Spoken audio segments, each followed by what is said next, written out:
Hey, today I'm going to show you how to make an authentic farm chicken curry, a mildly spiced curry from Myanmar with beautiful infused different sauces. Everything I'll be showing you today can be found in most Asian markets. This meal can be excellently served with jasmine white rice. As you can see, I did not remove the bone from the chicken because the bone keeps the moisture of the meat intact.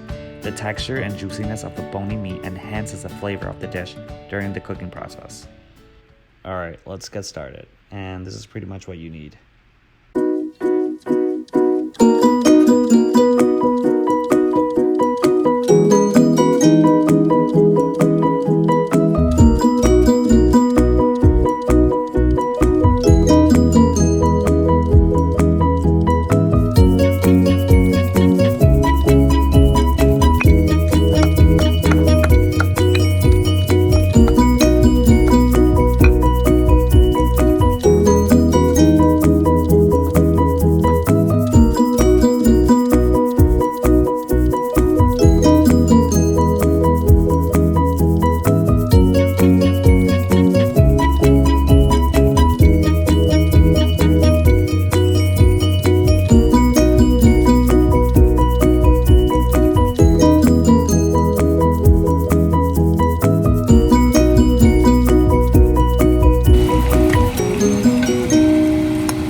And there you have it, a delicious dish of traditional Karen farm chicken curry with jasmine white rice.